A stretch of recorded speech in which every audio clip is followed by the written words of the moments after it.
સર્વઅવતારી ઈષ્ટદેવ ભગવાન શ્રી સ્વામિનારાયણ આજે કેનેડા ખાતે બ્રામ્પટન વિસ્તારની અંદર આ સરસ મજાની સત્સંગની એક સભા અને સભામાં ઉપસ્થિત અમેરિકાથી ખાસ ઘણા બધા વર્ષોથી અહીંયા આવીને સત્સંગ કરાવતા હોય છે એવા વિદ્વાન સ્વામી શ્રી રામદાસજી સ્વામી, વડોદરા પાસે કલાલી જે આપણું લાલજી મહારાજનું દિવ્ય મંદિર છે ત્યાં છેલ્લા ઘણા વર્ષથી સેવા આપી રહેલા એવા અમારા ખૂબ ઉત્સાહી છે, નવયુવાન છે. કેનેડા ખાતે આપણા વડતાલનો સત્સંગ ખૂબ વધે એવા પ્રયાસો કરતા હોય છે એવા સ્વામી શ્રી પ્રભુચરણ સ્વામી પધાર્યા છે. સાથોસાથ ઉમરેઠથી શ્રી હરિગુણ સ્વામી છે, વિનય સ્વામી છે જેમણે આપ સૌ ભક્તોને કથાનું શ્રવણ કરાવ્યું છે, લોકેશ સ્વામી છે, વિશ્વવિહારી સ્વામી છે અને ખૂબ એક વિદ્વાન વક્તા શ્રી સત્યપ્રકાશ સ્વામી આદિ સંતોની ઉપસ્થિતિ છે. ખાસ કરીને બહેનો વિભાગની અંદર ગાદીવાલા શ્રી સાંખ્યોગી બહેનો સાથે પધાર્યા છે અને વિશેષપણે આજે તિથિ પ્રમાણે જેમનો જન્મદિવસ છે અમારા લાલજી મહારાજ શ્રી પણ આજે પધાર્યા છે. ત્યારે ઉપસ્થિત સ્કારબોરો સ્થિત આપણા શ્રી સ્વામિનારાયણ મંદિર વડતાલ ધામથી પધારેલા શ્રી પ્રમુખ અતુલભાઈ, શ્રી રાજુભાઈ, ધવલભાઈ, કમલેશભાઈ, ચેતનભાઈ, પ્રવીણભાઈ બેઠા છે, ઘણા બધા ભક્તો અહીંયા છે. ત્યારે ઉપસ્થિત આપ સર્વે ભક્તજનોને અમારા અંતરના ભાવથી જય સ્વામિનારાયણ.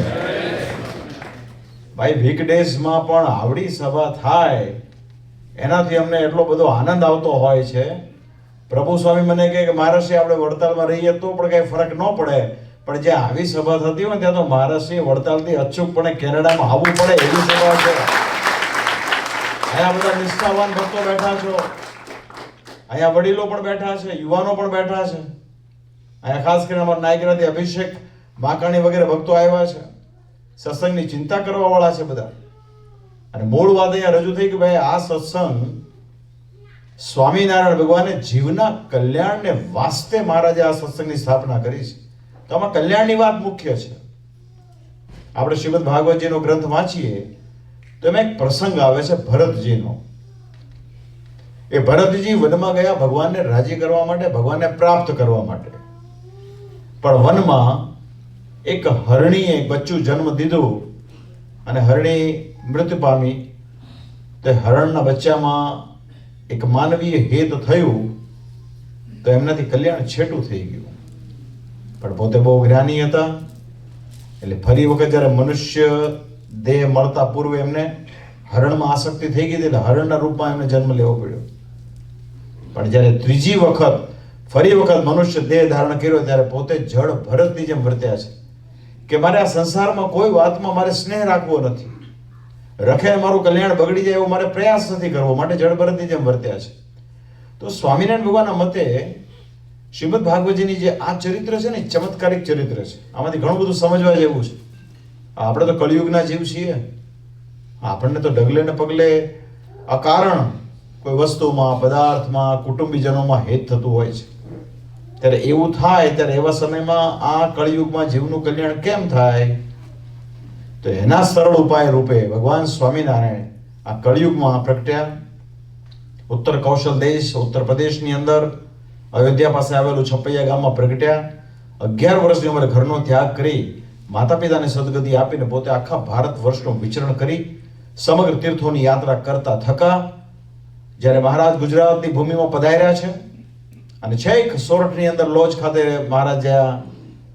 રામાનંદ સ્વામીનો આશ્રમ હતો, ત્યાં સદગુરુ મુક્તાન સ્વામી આદિ સંતોને મળ્યા, રામાનંદ સ્વામીને મળ્યા, રામાનંદ સ્વામીનો શિષ્યત્વ સ્વીકાર કર્યું અને રામાનંદ સ્વામીએ એમનામાં પુરુષોત્તમ નારાયણની છબી જોઈ અને એમને પોતાના ઉદ્ધવી સંપ્રદાયના એક ગાદીપતિ ઘોષિત કર્યા.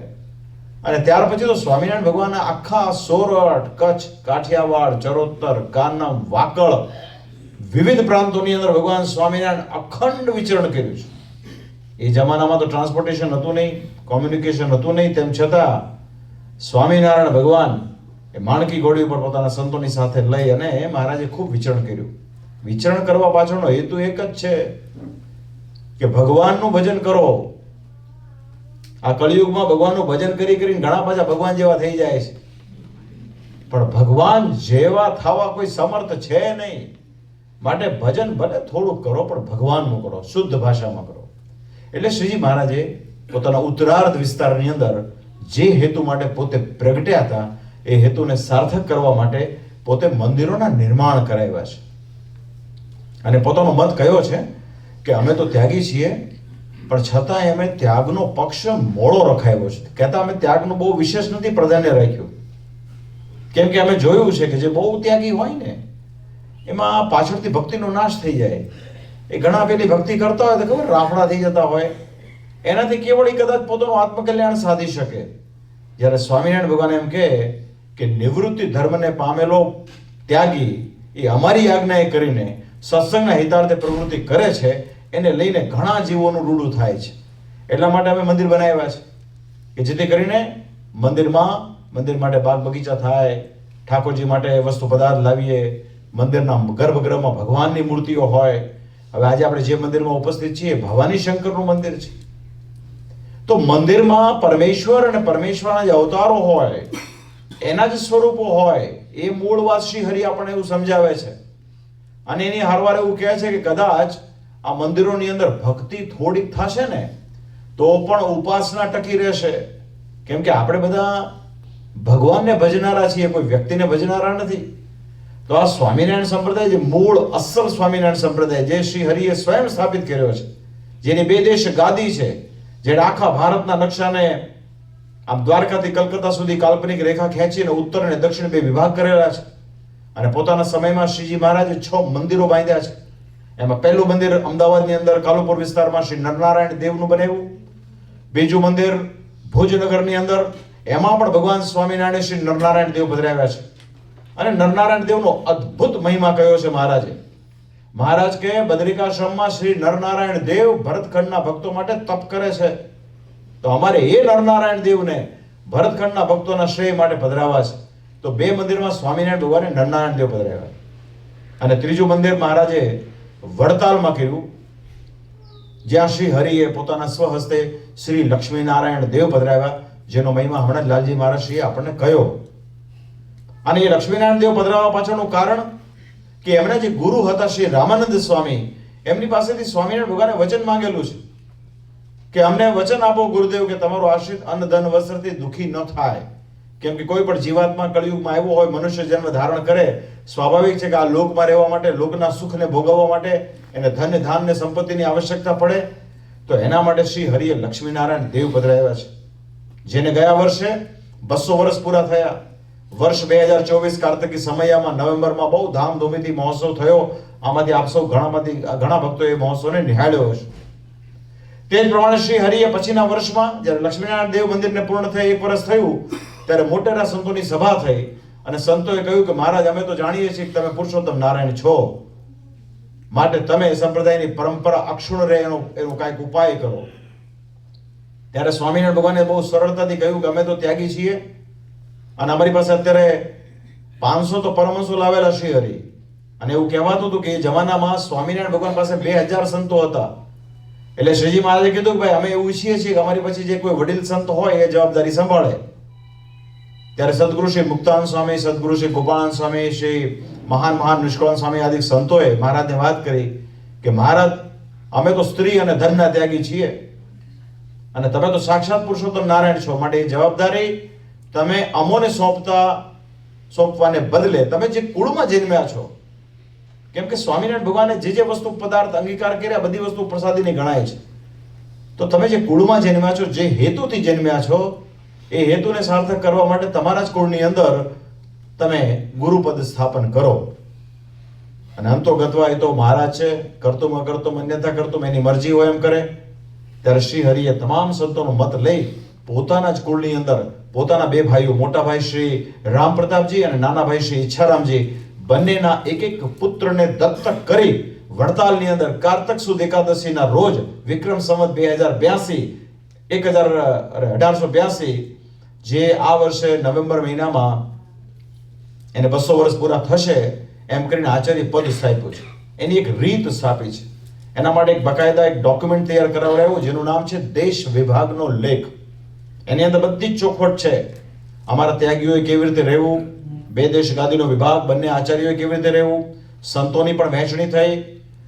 ખાલી વહેંચણી વહીવટીય થઈ છે, આધ્યાત્મિક નથી થઈ. આધ્યાત્મિક બાબતમાં બંને દેશ ગાદીનો સૂર એક જ છે. શું સૂર છે? કે આપણા આરાધ્ય તે ભગવાન શ્રી હરિ છે, ઉપાસના કરવા યોગ્ય છે. એમણે જે શાસ્ત્ર ચરિત્ર રચ્યા હોય એ પ્રમાણે ચાલવાની વાત છે. શિક્ષાપત્રી એક જ છે, શ્રીમદ સત્સંગી જીવન ગ્રંથ એક છે, વચનામૃત એક છે, શ્રી ભક્ત ચિંતામણી એક છે. ખાલી વહીવટીય વિભાગ કર્યો છે. તે વહીવટી વિભાગ હેઠળ ઉત્તર ગાદીની અંદર બે મંદિરો આવે છે, અમદાવાદ અને ભુજ, અને વડતાલ ગાદીની અંદર વડતાલ, ત્યાર પછી ધોલેરા, ત્યાર પછી જુનાગઢ શ્રી રાધારમણ દેવનું મંદિર, અને ત્યાર પછી ગઢપુરમાં જ્યાં મહારાજ રહ્યા છે. આ 4 મંદિરો વડતાલ ગાદીની અંતર્ગત આવે છે. તો આ વર્ષે વાલા ભક્તજનો, સ્વામિનારાયણ ભગવાને જે ભક્તો માટે શિક્ષાપત્રીનું લેખન કાર્ય કર્યું છે એ વસંત પંચમીના રોજ કરેલું છે, અને આચાર્ય પદનું સ્થાપન મેં કહ્યું તે પ્રમાણે કારતક સુદ એકાદશીના રોજ કરેલું છે. એટલે વડીલ સંતો, ટેમ્પલ બોર્ડ, આપણે ચેરમેન કોઠારી શ્રી તમામે એવું નક્કી કર્યું કે આપણે 2 ઉત્સવને કટકે કટકે કરવાને બદલે, કેમ કે આચાર્ય સ્થાપનનો ઉત્સવ આવે છે નવેમ્બરમાં અને વસંત પંચમીનો કહેતા શિક્ષાપત્રીનો ઉત્સવ આવે ફેબ્રુઆરીમાં, તો બંને વચ્ચે ડિસ્ટન્સ ઓછું હોવાના કારણે બંને ઉત્સવને ભેગા કરી એક ભવ્ય ઉત્સવ વડતાલ શ્રી લક્ષ્મીનારાયણ દેવના પ્રાંગણમાં ભવ્યથી ભવ્ય ઉજવાશે. એનું આમંત્રણ દેવા માટે બ્રાહ્મણ આપ સર્વે ભક્તજનોને અમે આવ્યા છીએ. તો વાત વાલા ભક્તજનો મૂળ સત્સંગની છે, કલ્યાણની વાત છે. હવે આપણે બધા વિદેશમાં રહીએ છીએ એટલે અહીંયા પ્રાથમિકતાઓ થોડી જુદી જુદી હોય.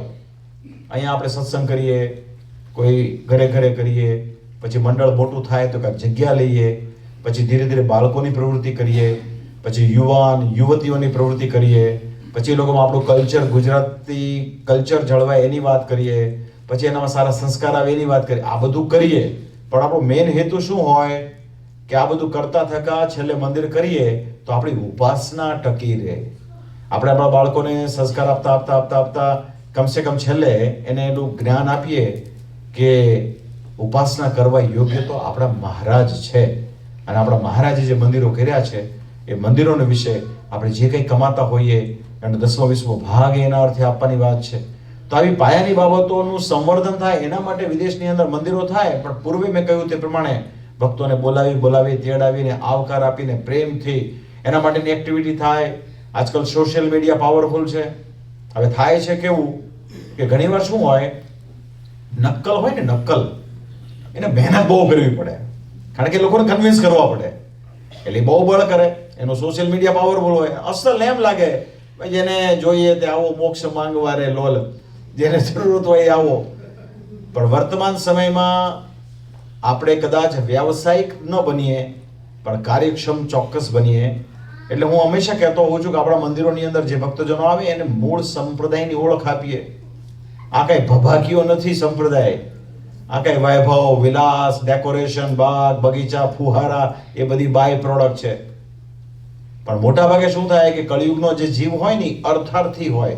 અર્થાર્થી એટલે એ નીડ બેઝ હોય, એની ઘણી બધી જરૂરિયાતો હોય.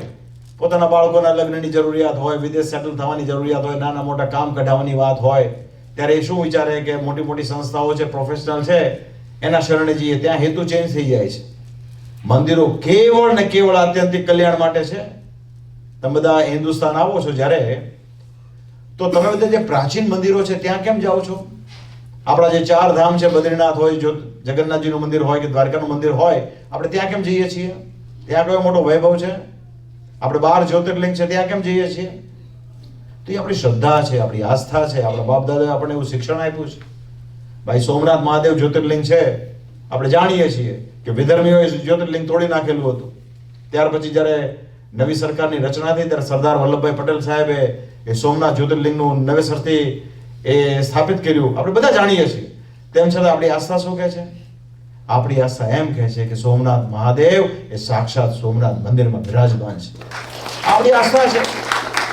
હમણાં કુંભનો મેળો થયો, કોઈ મોટો આધુનિક બુદ્ધિશાળી, કોઈ વૈજ્ઞાનિક, કોઈ સાયન્ટિસ્ટ પરીક્ષણ કરીને એમ કે આ પાણી પીવા જેવું નથી ગંગાજીનું.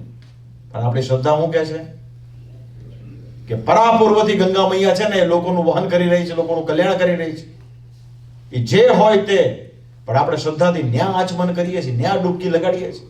અહીંયા તમારા કેનેડામાં તો મોટા મોટા 5 સરોવર છે, સમુદ્ર જેવડા, અને કાચ જેવું પાણી છે, ટના ટન. કોઈથી કોઈ ડૂબકી મારી? કોઈથી કોઈ આચમન કર્યું? કોઈથી કોઈ પોતાના પૂર્વજોને શ્રદ્ધાથી ત્યાં કર્યું? નહીં. કેમ? કારણ કે ત્યાં શ્રદ્ધાની વાત આવીને ઉભી રહે છે. આપણા કુંભ મેળામાં 50 થી 60 કરોડ લોકોએ કુંભમાં સ્નાન કર્યું. એ આપણી હિન્દુ સનાતન ધર્મનું ગૌરવ છે. તો એ જ વાતને સ્વામિનારાયણ ભગવાને પુનર્જીવિત કરી છે. સ્વામિનારાયણ સંપ્રદાયમાં વિષ્ણુ, શિવ, ગણપતિ, પાર્વતી ને સૂર્ય, આ 5 ને માનવાની મુખ્ય વાત છે. અને એની સાથોસાથ સ્વામિનારાયણ ભગવાનના કુળદેવ શ્રી હનુમાનજી મહારાજને માનવાની વાત છે. તો અલ્ટિમેટલી આ જે સંપ્રદાયનો એક અર્થ થાય ગુરુ પરંપરા. હવે તમારા ગુરુ કોણ છે? તો સહજાનંદ ગુરુમ ભજે સદા. આપણા સૌના ગુરુ સ્વામિનારાયણ ભગવાન છે. તો એને જે રીત પ્રવર્તાવી, રીતમાં રહેવાની વાત છે. શ્રીજી મહારાજ વારે વારે એવું કહેતા કે સત્સંગમાં રહીને સત્સંગની રીત પ્રમાણે જે ભક્ત વર્તશે ને તે જ કલ્યાણનો અધિકારી છે. બાકી કોઈ મનમાં આવે એમ વર્તે, કોઈ કુબુદ્ધિએ કરીને વર્તે, એ નિશ્ચય લોકમાં કષ્ટ પામશે નહીં. અમારો છે જ નહીં. શિક્ષાપત્રીમાં સ્પષ્ટ આજ્ઞા કરી છે. પછી ભલે ને તમે આખી જિંદગી તિલક, ચાંદલો, સ્વામિનારાયણ કરે રાખો, એ કદાચ જગતને આપણે છેતરી શકીએ, અરે બહુ તો કુટુંબીજનને છેતરી શકીએ, પણ એટલું યાદ રાખજો, આખા સંસારને છેતરી શકશો પણ અંતઃકરણમાં રહેલા પરમાત્માને ક્યારેય છેતરી શકવાના નથી. માટે વાલા ભક્તો, ભજન ભલે થોડું કરીએ પણ પ્યોર કરીએ, સાચી દિશામાં કરીએ. તો એના માટે ખાસ આવ્યા છીએ. આપ સૌને ખૂબ અમારા રૂડા ધન્યવાદ છે, શુભકામના છે. આથી વર્ષો પહેલા, 20 વર્ષ પહેલા સ્કારબોરોમાં આપણું વડતાલ ધામ મંદિર નિર્માણ થયું, એનો ઉત્સવ હતો, એના માટે અમે આવ્યા હતા. પછી અમારા ધવલભાઈ, એમના પિતાશ્રી પ્રવીણભાઈ, બધા વડતાલના નિષ્ઠાવાન ભક્તો અહીંયા આપ સૌ બેઠા છો. એટલે આપણે બ્રાહ્મણ ખાતે પણ આ પ્રથમ વખત સભા ગોઠવી છે. સભા બહુ સરસ છે. આમાંથી કદાચ બની પણ શકે કે આપણા કોઈ સંપ્રદાયના ધારાધોરણ પ્રમાણે સત્સંગી ન પણ હોય, પણ એને પણ સત્સંગને વિશે જાણ આપવી એ આપણી પરમ પવિત્ર ફરજ છે. તો ઓરિજિનલ સ્વામિનારાયણ, વારે વારે ઓરિજિનલ એટલા માટે બોલવું પડે કે ઓરિજિનલ સિવાય પણ કંઈક સંસારમાં હોય છે.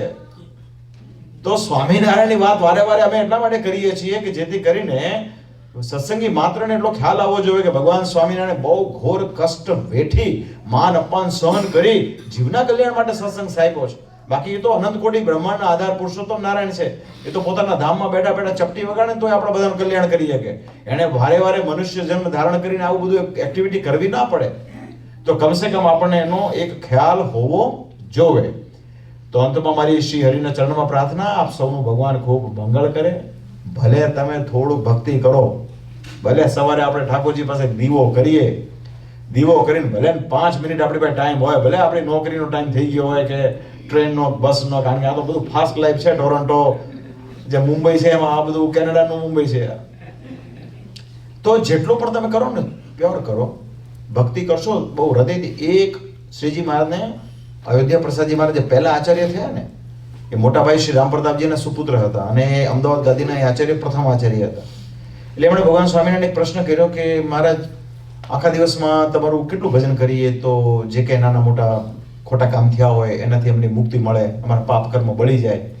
ત્યારે સ્વામિનારાયણ ભગવાને કીધું, એક ઘડી ને એની અડધી ઘડી જો ભગવાનનું નિર્દોષતાપૂર્વક સંસારની વાસનાને મૂકીને ખાલી અડધી ઘડી જો હૃદયથી ભગવાનને યાદ કરશો ને, તો ભગવાન એવું કે હું આખા દિવસમાં તમે કરેલા તમારા ખોટા પાપ કર્મનો નાશ કરી દઉં.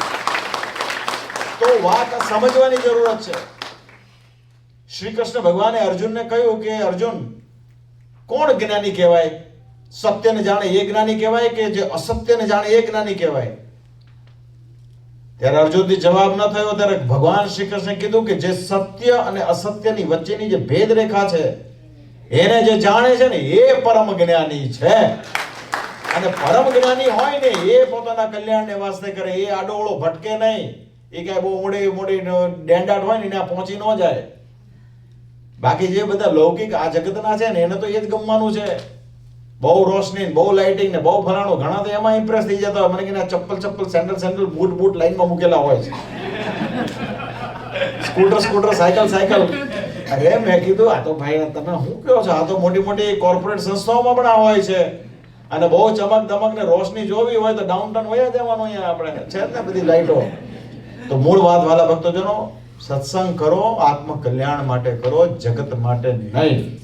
શ્રીજી મહારાજની શિક્ષાપત્રીનો એક શ્લોક છે, નિજાત્માનમ બ્રહ્મ રૂપમ દેહત્રય વિલક્ષણમ વિભાવ્યતે કર્તવ્ય ભક્તિ કૃષ્ણસ્ય સર્વદા.